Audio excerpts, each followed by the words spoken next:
Hello, everyone. Thank you for attending the West Palm Beach Disparity Study. I appreciate your patience. We are going to go ahead and start the meeting now. Um, West Palm Beach has contracted with Griffin and Strong to conduct a disparity study to determine whether minority-owned and women-owned businesses have equitable access to city contracts in construction, professional services, CCNA, professional services, non-CCNA, other services, and goods. If disparities are identified, the study will identify the factors that may contribute to them. The purpose of this session is to hear candid testimony about your experiences, both positive and areas of concern in doing business with the city of West Palm Beach, attempting to do business with the city of West Palm Beach, or your reasons for not having done business with the city of West Palm Beach. Griffin and Strong is not interested in influencing your expressions whatsoever. Rather, we seek a clear and honest image of your experiences. Disclaimer, this meeting is being recorded. Everything said during the session will be available for public record, and all of your comments are going to be taken down, recorded, and summarized for the study. Griffin and Strong's final report will not publish individual names, business names, or other affiliations of individuals who do give testimony. The process is a public hearing session. We are not soliciting questions, but rather commentary only. Additionally, we will not be responding to questions or commentary other than to gain additional clarity for your comments. I will invite volunteers one by one to give their experiences and opinions. Any objections or similar experiences that other participants would like to share are encouraged, but should wait to be cued by myself before sharing. We ask that all participants be treated with courtesy and respect by refraining from interruptions and harsh language. Once you have, oops, I guess I should have introduced myself. I apologize. By the way, I'm Cheryl Scott. I'm with the Merchant Strategy. We are working with Griffin Strong. On the line, we also have Hannah Rowell. She is the project manager with Griffin Strong and will be helping you and answering your questions. And we have Cheryl Carpenter Klimek, who is also assisting. Let's see. Um, Once we go on, we won't be asking any questions. But for now, does anybody have any questions at this point?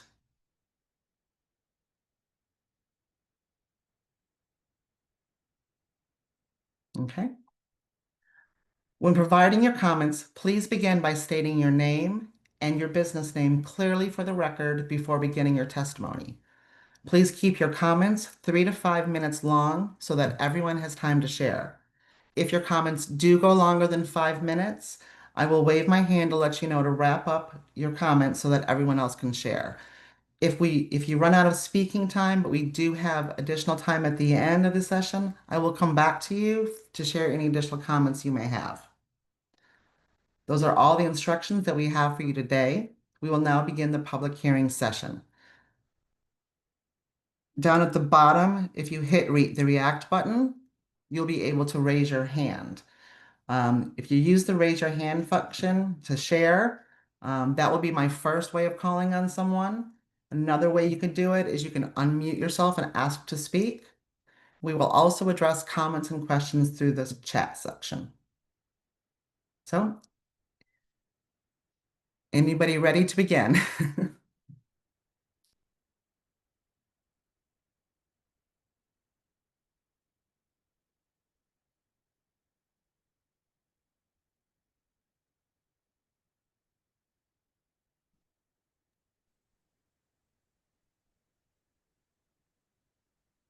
I guess if nobody wants to talk, I'll talk.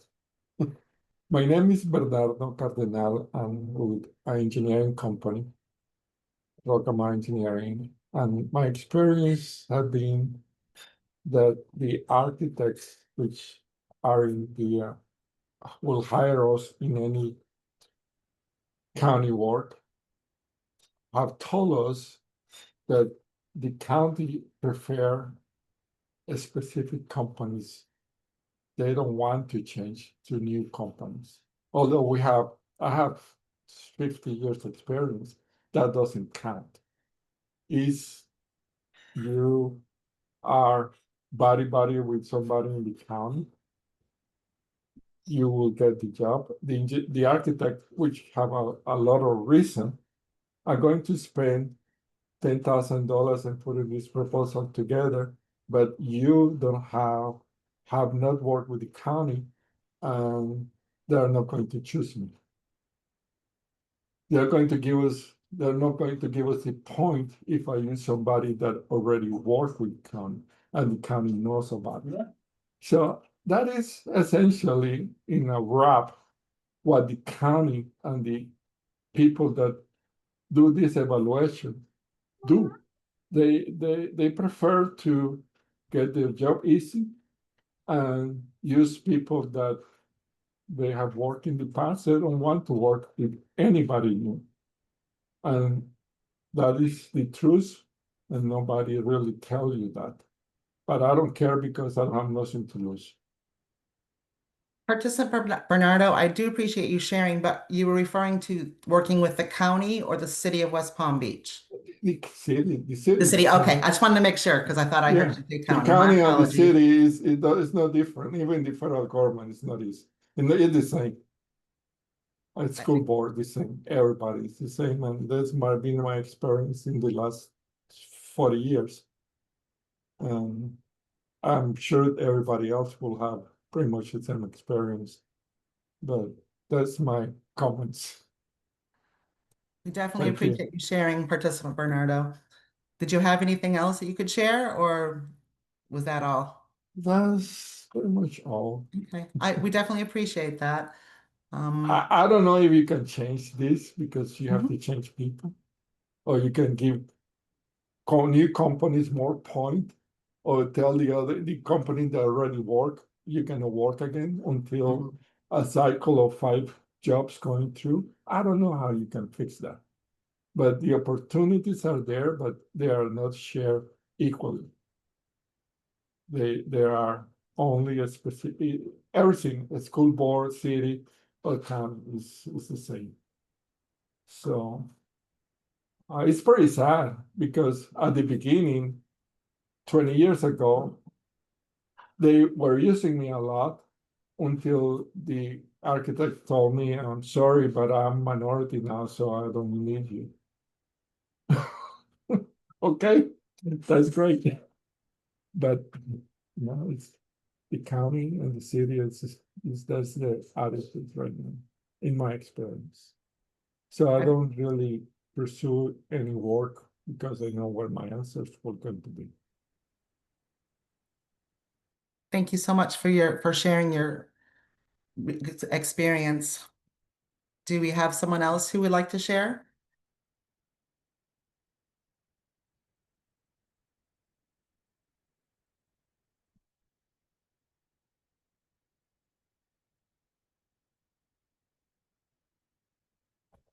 Participant Chan? Yes, I actually just have one question, and I'd attended the very start of this whole series. My question is the relevance of continuing this in light of the state government's directive, because now I've seen a lot of the offices change their names. So in terms of disparity, is this still relevant, or what will come of this whole series in light of the state government's changes that's compared? Hey Darren, Hannah again. I know you participated in the Palm Beach County study as well. So good to see you again. But so yeah, we are, of course, we worked on the disparity study with the county, with Palm Beach County, and now we have been contracted by the city of West Palm Beach to do a disparity study for them as well, looking into minority and women-owned businesses. Obviously, we are very aware that the legal environment is changing and that there are different, executive orders and state directives that you mentioned. But we are still contracted by the city to continue this work and complete this disparity study. And so that is what we will be doing. And of course, the work is flexible to the changing environment, but yeah, we're still continuing the work and we're excited to be able to still pursue this and hear your experiences today and continue to interact with the community. Thank you. Of course. And if you have any other questions, you have the study email address in the chat, West Palm Beach Study at gspclaw.com. I can also put my personal email address as well. If you have any questions, like specifically related to the study itself, you can email me there just because we are going to try and keep the main purpose of this session just to hear business owners' experiences because that's, critical for our understanding for where the disparities may lie for this study. So I just put my email address in the chat as well. So feel free to reach out. I have a question. I don't know where my hand is. I can't find it, but anyways. So, my name is Patricia. I'm with Professional Ultimate Painting LLC. And I do appreciate, what you guys are doing here. This is good. But my question is when we have all these feedback or these concern that we have, so then what is the action? Is that going to get back to the city? Are they going to work on this and then there's going to be improvement, or what is the end results of this? Yeah, so that's totally understandable. Obviously, if you attend a session like this, you want to share your experiences and you kind of want to know where that's going. So this is a part of our anecdotal evidence collection for the disparity study. So we have like 5 main portions of a disparity study. We conduct a legal analysis looking at relevant case law, relevant executive orders, relevant any type of law that's happening in the circuit courts, all that kind of stuff. We analyze that. We also do a policy review of the city's written policies, their policies in practice, and we conduct some policy interviews as part of that process as well. We have our quantitative analysis, which analyzes all of the city's data and their payment dollars, all that kinds of stuff. Then we have our marketplace disparities analysis, where instead of focusing specifically on the city government, we're looking at the marketplace that the city is in to see if there's any discrimination or anything like that in the marketplace, which of course is important because the marketplace is the feeder of available firms that the city has to work with. And then we have this anecdotal evidence chapter that we conduct as well. We have public hearings and focus groups. We had an informational meeting earlier. And so the purpose of that is for us to just get as much feedback, as much information as possible as we can directly from business owners. What has your experience been trying to work with the city or successfully getting work with the city, or if you haven't even tried because of any reason that you may have. And we turn that into the city and we make recommendations based off of what we find from the disparity study. So we recommend a series of different things that the city can do to make sure that whatever is identified can change and improve. And that's definitely what the city aims to do with the results of this disparity study. Okay, thank you. Yes, ma'am. Hannah, So- did you see? Oh, sorry. No, go ahead. I was going to say, did you see participant Lincoln Lewis's question in the chat? Yes, so I'm not exactly sure the state directive that Darren was referring to specifically, but we all know that there's just a changing legal environment right now. We definitely have things coming and going, so we're always on top of that. Obviously, we are a legal firm as well as a consulting firm, so that's a big part of what we do. The legal analysis is first, so I'm not exactly sure the answer to that right now off the top of my head. But again, if you would like to send me an email and I can get back to you, that's fine. I was just going to say for Darren and Patricia, I know you asked questions rather than sharing experiences, but is there anything that you would like to share? I don't know, if you have done business with the city of West Palm Beach or you've attempted to but have not gotten any awards or anything like that. Do you have any experiences you would want to share on behalf of this disparity study?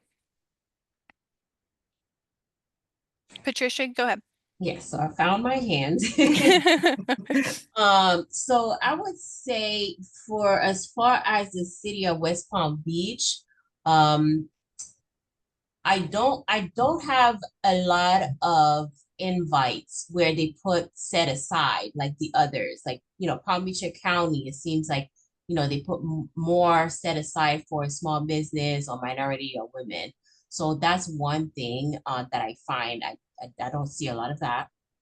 And then right now, we are in the middle of one, but we are a subcontractor for that one. However, it's been about 4 months now, and we still, I guess they're still working on the contract to finalize it. So that's another issue, it's just, I know it's a process, but city of West Palm Beach usually takes longer than the others. Okay.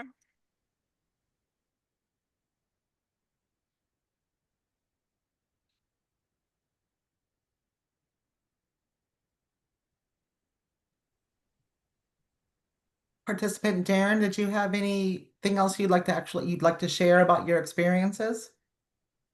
Yeah, I didn't introduce myself before. My name's Darren Chan.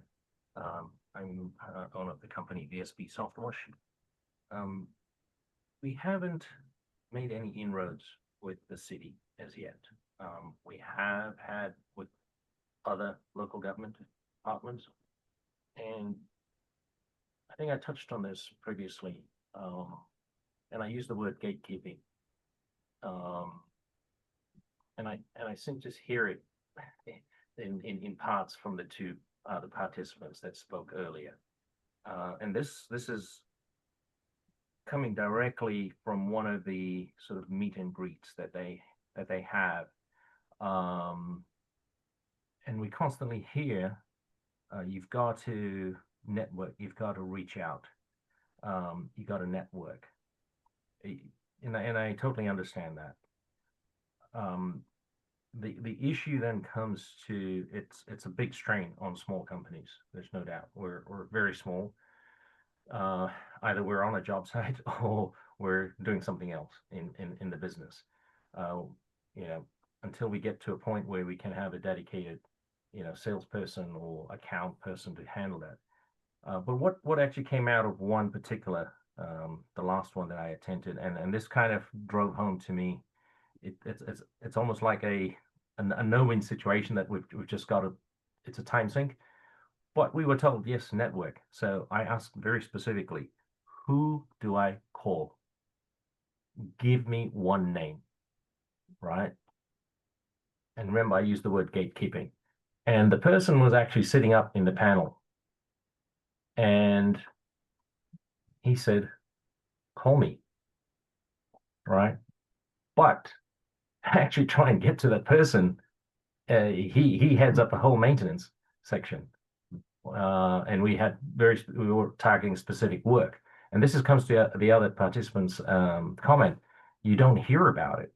Either you will get it through being a subcontractor, or you don't hear about the other jobs, which is from the first participant that he said. You just don't hear about it because, yes, there's the three bids, or it goes to whomever they're comfortable with, which is normal. I think anybody would go with someone that they know can do the job, but it doesn't give you every other company that's vying for work to work with the city a chance. Okay, so I really don't know. It's more gatekeeping, but something in the system of how the work is published or how it is put out there for everybody to try and bid for it. Either you're going to become a subcontractor, which we have through other in other local government departments, but how do we actually win contracts ourselves? Otherwise, we're beholden to the larger companies, or constantly trying to do a sync. It's a time sink to try and get hold of that person to find out. And I know there's a lower threshold, $10,000, $50,000, where they don't need to call for a bid or anything. They'll just award it. How do we hear about that other than trying to constantly catch a gatekeeper? That's my feedback, because we've been trying. We try, but we just don't hear about these jobs. We're registered. We're registered on the codes. We know we've got to get the codes correct, and we know we've got it correct. It's just that we don't hear about it. I ended up helping out another company to do work, and it's nothing to do with it, but to do work that was actually awarded by one of the government departments, and he wasn't even registered. And he's a small business like I am, but he got approached to do the work and didn't know how to do it. So he approached me to help him out, and I did. So it kind of just draws the question that the system is not quite working. I don't know if it's a disparity, but just somehow it's just not getting out. The message is not getting out, or for those that are trying to get in contact with the right person, it's very difficult.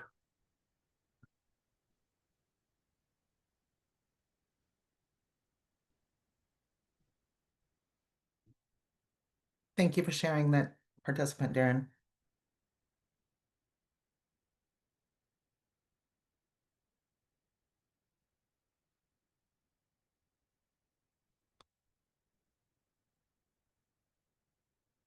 Let's see, participant, and I apologize if I butcher your name, Katusha Jinjax.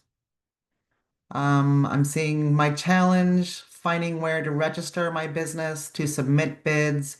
I came across this meeting link within my search to register. Is there anything additional you'd like to share, participant Katusha? Or did I get that right?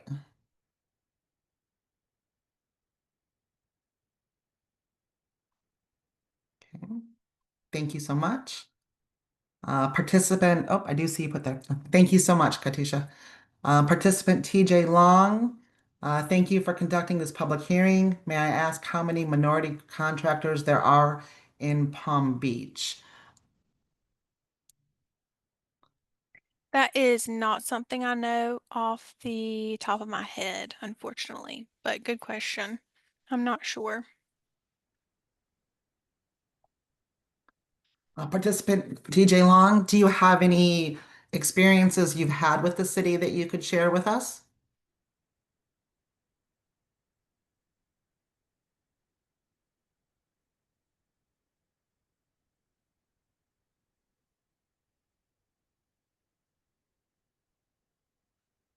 Okay.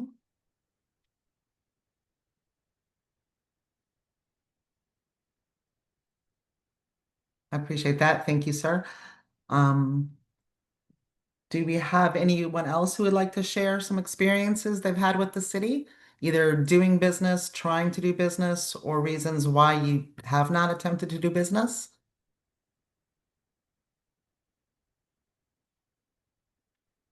Okay. I'm going to, I would, go ahead, please. Participant Hugh Charles. yes. So as a small business entity certified in the city and the county, well, I can speak for myself, I guess. I find difficulty on the larger contracts, unless there is a set aside specifically noted, there is no, I guess, no avenue for subcontracting to the small minority companies.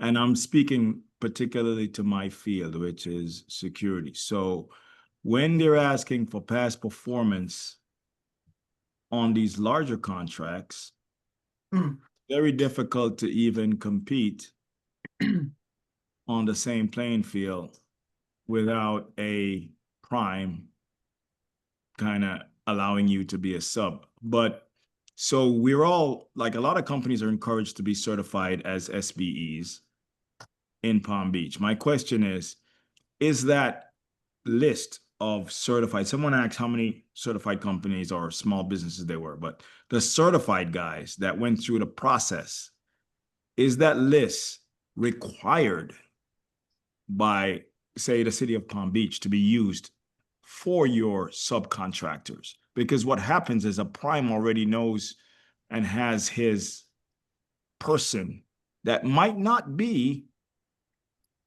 from the city of West Palm Beach or even Palm Beach County.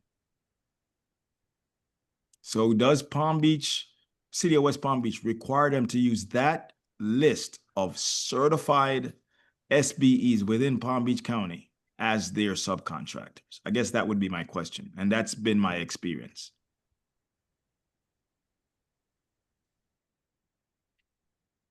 Can I talk? In my opinion, you're absolutely right. Past performance is indicated to the county or the city. So that is a discrimination statement, because when they say past performance and you don't have one, they are not going to choose you. So past performance is a discrimination statement that they're using to only select the people that they want. And that is in all the contracts. On all these statements, past performance. And if you don't have past performance with the city, forget it. You're not getting any points. That's my opinion. That's my experience. And believe me, I have 40 years experience. And I did have one architectural company, a big one. And he told me, I have past performance in Texas, California, and Georgia. And I said, that doesn't count. Have to be in Florida and with the city. That's what they told them.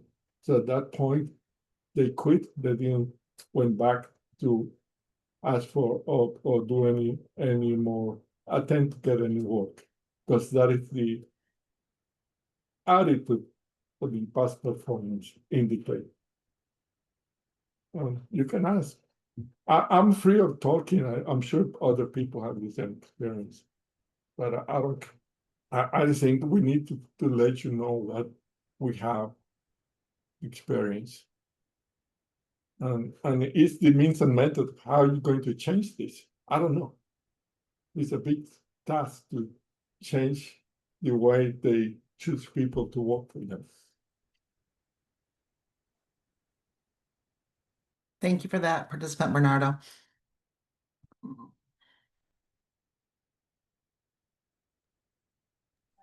Sandra has her hand raised. Oh, thank you. I missed that. Good call, Sandra. I was just getting ready to call on you. I'm sorry, participant Sandra, please share. The same experience that when we had to bid for a larger project, they required past experience. But the past experience that they require is very large, which is sometimes a small company does not have.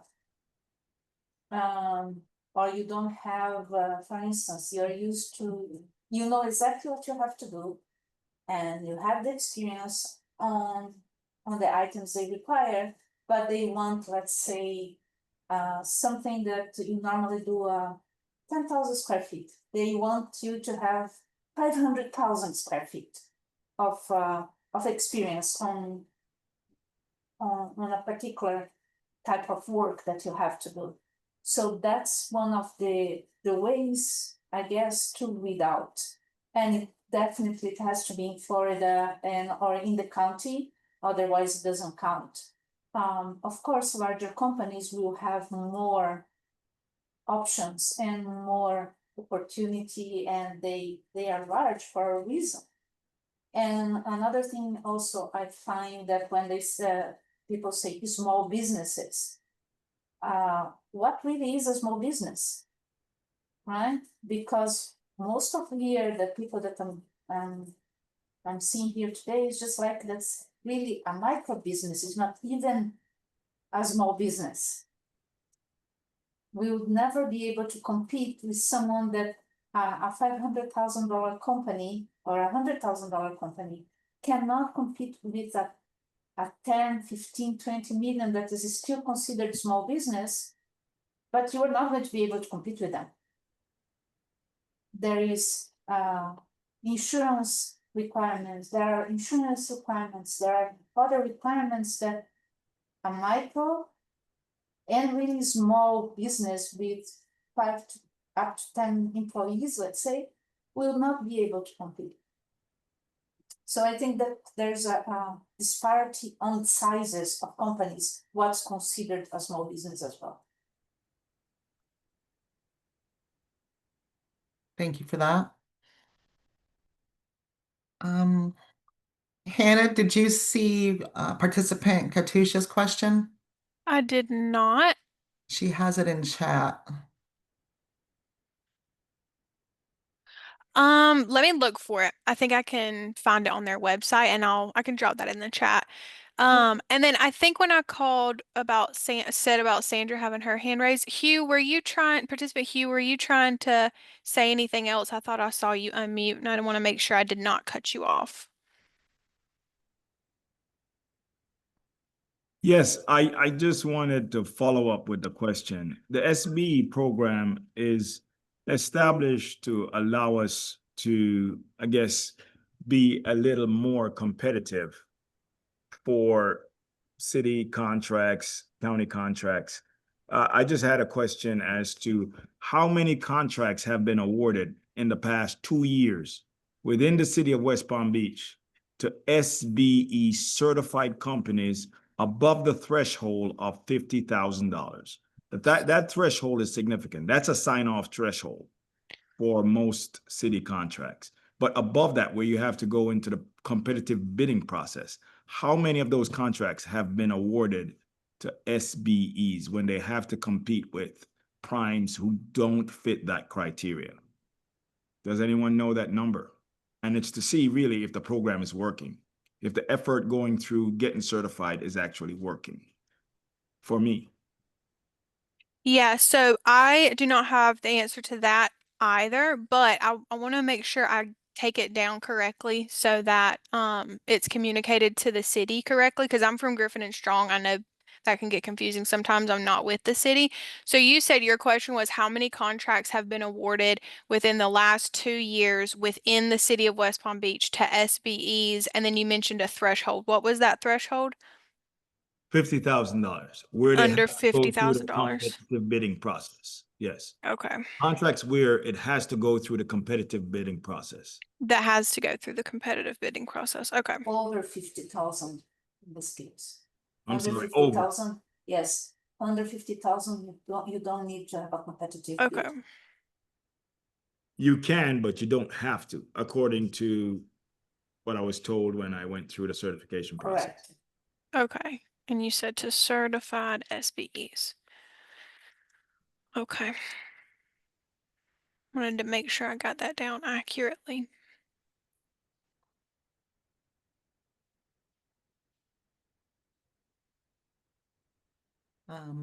Does anyone else have an experience they'd like to share or a question or concern? Oh, thank you, Patricia, participant Patricia. Thank you so much. So, Katusha, that should be the link to go to the small business programs website. And I'm pretty sure they have videos for both registration and certification on their website. Like if you scroll down a little bit, there should be kind of some how-to information on there that you can look at on there. Yeah, thanks so much.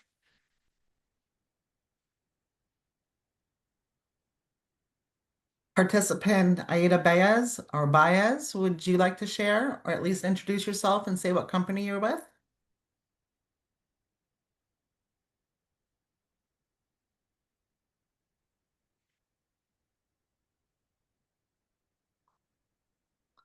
Okay,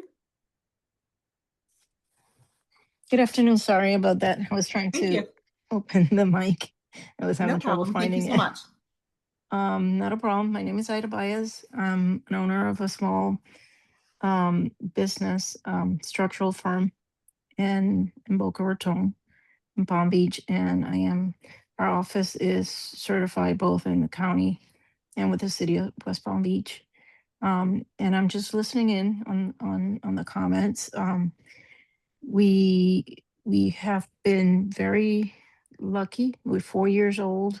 We have had been on 2 projects with the county. Now with the city, we've been on 2 teams, 2 projects, and or I believe 3 actually, sorry. But 2 of those have, after they have been awarded, they have been taken back or been walked back and or have been put on hold indefinitely. So I've experienced disappointment and after the projects have been awarded, and we have expectations and we have probably or a small business as ours, like ours has, you know, is expecting a certain project coming in, maybe even thinking of hiring more people to meet the demand, then the project just without any reason, um, legitimate reason, because I would think if they are awarding the project, it would have the money, they would have the funds to go through with it. They have been taken back. So that's been my experience with the city. But other than that, we have been pretty lucky with the county. Thank you so much for sharing with that. Participants, would you like to share? Or at least introduce yourself and your business?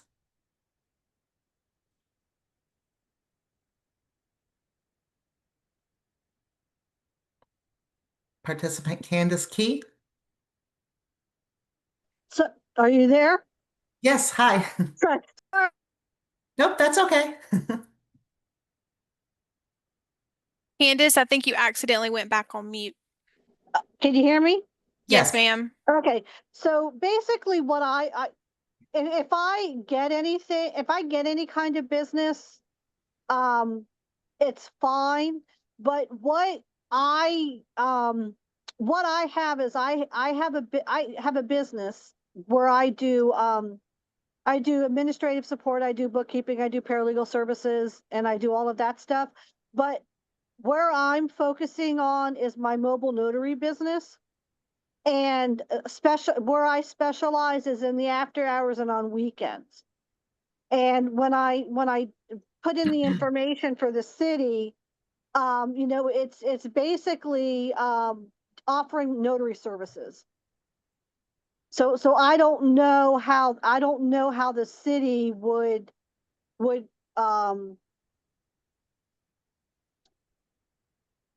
on their side, I don't know how they would market that part to their employees, especially to their first responders.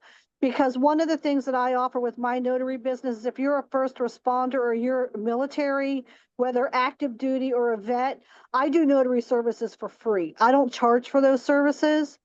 So I think what I have to offer is it's very unique to what other people put bids in for.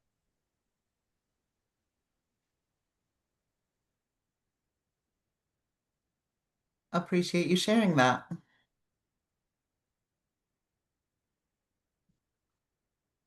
And just to clarify, Candace, have you ever, I know you were saying it was like more specialized and unique. Have you ever like submitted a bid or a proposal for anything with the city? I have not. The only thing I've done so far is register. Okay. And what I really need to do is I need to reach out to them to find out if I could, because I have postcards that it's a bigger than a regular postcard where I advertise my mobile notary business. And I really need to reach out to the city to find out if there's any objection if I mail those to the fire stations. Okay. Thank you so much for that clarification. Participant Patricia Mangum, would you like to share your business name or a story? As stated before, it's Professional Ultimate Painting LLC. We provide painting, drywall, we do pressure washing. We have a couple of contracts already with the county, with Solid Waste Authority, with the city of Tampa. We have many contracts, so we're fortunate on that part. But I resonate with what Ida said earlier. We had 2 contracts with the city of West Palm Beach, And then, you know, we're getting people together, we're getting our budget together, you know, and then just out of the blue, you know, it just gets taken away or it's no longer there. So yes, I forgot to mention that because that is a big, you know, hurdle, especially for small companies or really micro companies, I would say. You know, we don't have just, you know, people on hand for big contracts. So we have to make sure we get everything, our ducks in order. And then when just everything falls apart, it's just not good. So that is a big hurdle. Thank you for sharing that. Let's see. Participant TJ, I know you had made a note in chat. Is there anything you would like to share? Maybe introduce yourself and your company to us?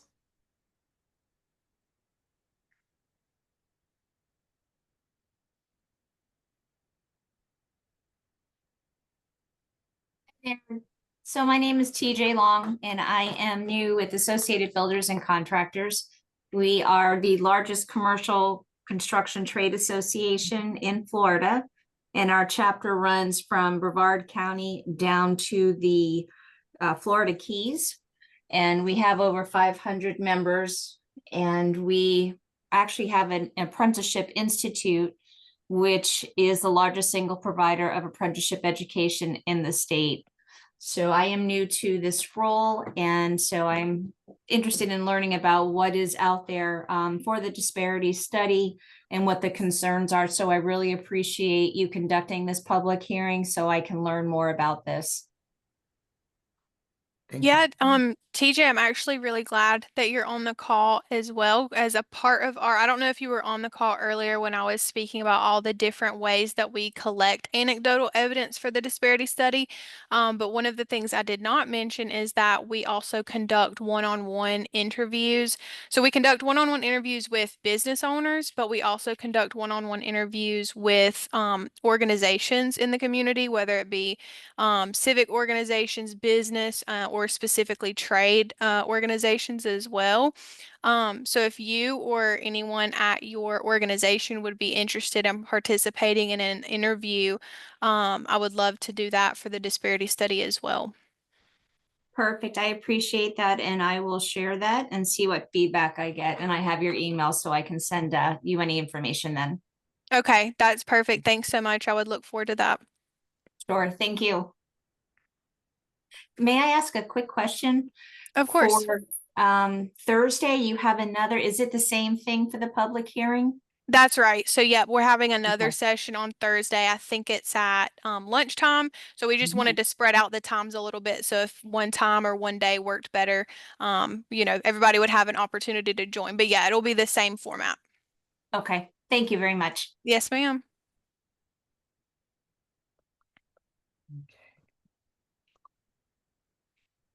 Believe I have reached out to everyone and made you speak, even if you didn't want to.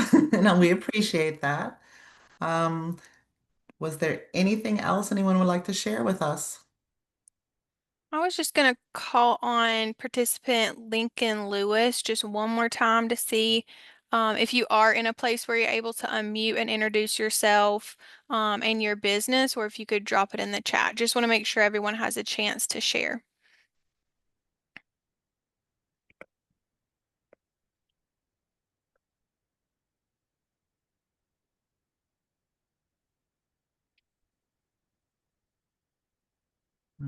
Participant Hugh Charles Walters or Lauders noted quality of contracts given as SBEs was another comment he would have. Yeah, do you want to expand on that, participant Hugh? Yes. So we currently have 2 contracts with the county. One we have had for about 5 years now, and it's through the school district. And it is my assessment that the contract was awarded, and I should say I operate in the physical security realm. So it was awarded based on the school board's recommendation for additional security and funds being injected into small businesses to kind of assist with that based on prior incidents at high schools. So there's this contract out there. It's awarded to small businesses, but it seems like no one is in charge of it. This was during or right after COVID. So what has happened progressively is when I contact the district and say, hey, who do we contact to, schedule work? They're like, it's up to the individual schools. You contact the schools and they say, well, it might be on the athletics director. Then the athletic director say it's on the school police. So you go in this perpetual cycle, just going around and around until someone gives you a call. Normally right before, because it's as needed. So my thing is the quality of that contract, the way the contract was written, because prior to it being an SBA contract or SBE contract, it was awarded to a larger company, a national company, right? So they had that contract. Then we said, we're going to inject this into small businesses. But the thing is, that contract is very rarely used now, or even not used at all by most of the schools. So it's like, did you ever, I can't even hire people to do that contract. It's not like the contract hasn't been pulled, but it's just there and you're on the contract. So you're carrying insurance as a small business to cover the school district's requirement that you really don't need because it doesn't make profit sense. But you have to have that additional just for one school picking up the phone and say, hey, we need some security this afternoon. So I don't know that's not a executable contract for a large company. So they give it to the small ones, but then we don't really have a contract. It's as needed. So I don't know. That's why I'm saying quality of contracts that have been or are being awarded to the certified SBEs. Have you had that experience with the city as well, participant Hugh? For the city, my main issue has been, again, with past performance versus how you get past performance is being subcontracted. Now, if that vendor list is not a requirement for the large companies, forget about it. So that's my primary experience with both county and city. Thank you for that.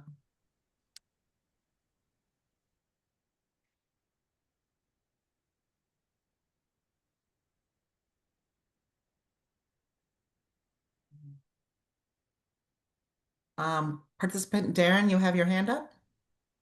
Yes, I just wanted to make a comment on that last quality of contract and the statements that were made.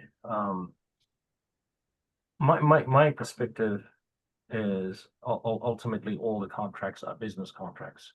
So I do see why in the reasoning that the city or any government entity will always ask for your performance or in terms of as needed basis. And we've come across quite a few of those contracts where it looks good on the top number, looks really good.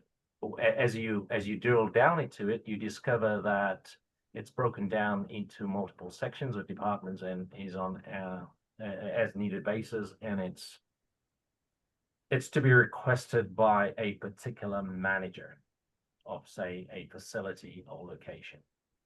Okay, and I totally understand that, because if you were to go into the commercial world of all out, where it's just basically all out bidding, you will see similar contracts being written up that way. Okay, so I totally understand that. My question comes back, and something that I've alluded to is that, and I keep pointing back at how the system is set up. It's very generic, and it leads to situations like this, where it's we're really ultimately micro businesses.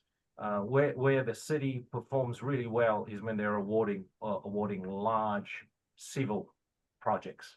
Those run really well, and those are small businesses. They classify as small businesses, yet they're earning tens of millions of dollars. They have nice big buildings to have offices in. This is not the case where, I can speak for myself, I can't speak for others here, but I would safely say this is not the case for those that are attending this meeting today.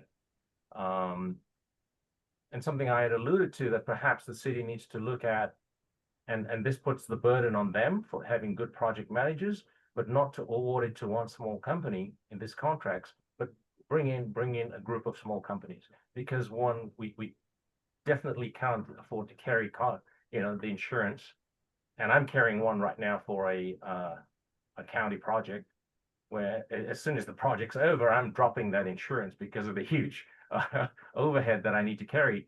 But to bring in a couple of small ones, all certified, all that have passed the so-called muster test, that were able and willing, and capable of doing it. All right. But bring this group, small businesses together to share in, as they say, it's your dollars. We want you to earn it. Well, group us up. Let's say execute. And I keep pointing back that that's the system. Something's not quite right in that. The gap between the real or the official small businesses versus the micro, it really needs to be looked at. That's really where the disparity is. And it needs to be looked at where there's big, large civil projects, which is where everything gets measured and everything looks good. Yet on the other side, the smaller guys aren't really doing it. I mean, on a contract now, we're 90 days and we still haven't been paid, and we've finished the work 100%. So, and it's the actual contract is held by another small business. So I just wanted to make that comment, because there are two parts to that. One is the actual, the real business side of it, and the other is what are the consequences of that, right? And for me, the disparity is the difference between the small business and the micro, and the cost for us.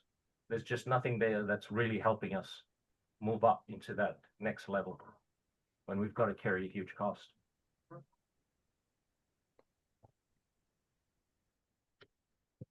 Appreciate you sharing those insights.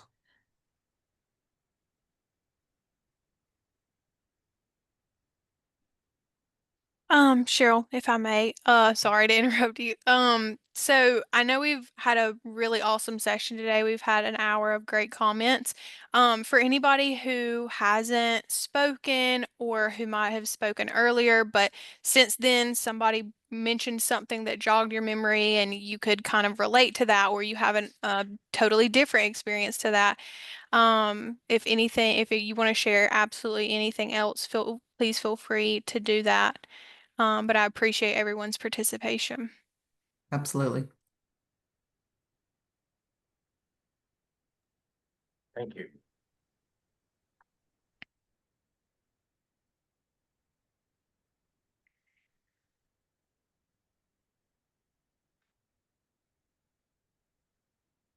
Alrighty, Cheryl, do you mind if I point everyone to the chat again really quick before we wrap up? So I put it at the beginning, but we've had a lot of chat, which is great. So I'm going to put it here again for everyone. So if you'll look in the chat, we have the website, the email, and the survey. So I just want to provide a little bit of information on that.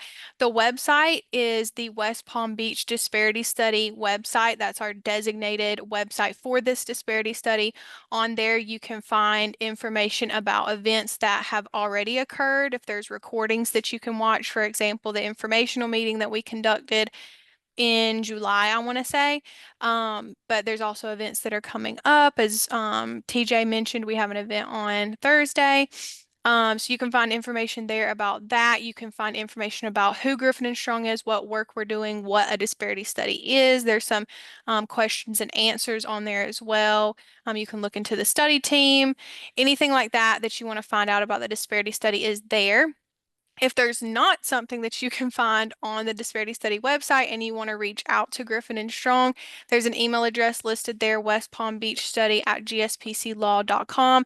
That's our designated email address for the Disparity Study. If you have any questions that come up about the Disparity Study and you want to reach out, please send them there. or if something pops up in your mind that you realize is an experience that you have had, a testimony that you would like to share, you can send that to the email address as well, and we take that into account as evidence and testimony the same way we would if you were in a meeting like this and you unmuted and told us about it. And then most importantly, we have a survey of business owners that is currently up right now. So that's for all business owners to complete. It takes about 10 to 15 minutes, I would say, to go through that survey and complete it. That's a really big portion for us because we use it for both our anecdotal analysis as well as we use it as quantitative analysis, because it's kind of a way for us to turn your experiences and your information into numbers and stuff that we can use for data. So if you would like to take that survey, if you have not done so already, or if you would like to share it with other business owners in the network, in your network, who might not have been able to participate in the study thus far, I would encourage you to do so and appreciate that as well. And that's all I have, Cheryl. Appreciate that, Hannah. Did anyone have anything else that they would like to share or comment on?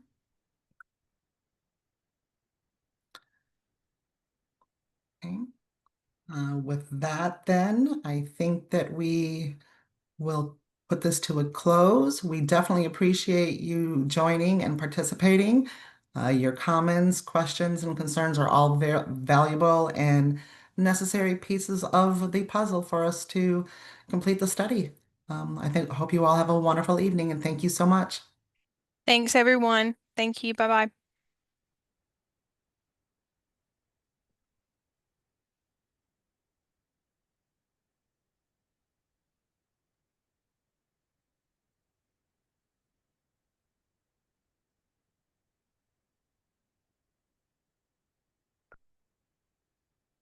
Bernardo or Lincoln, did y'all have any other comments or questions that you wanted to share?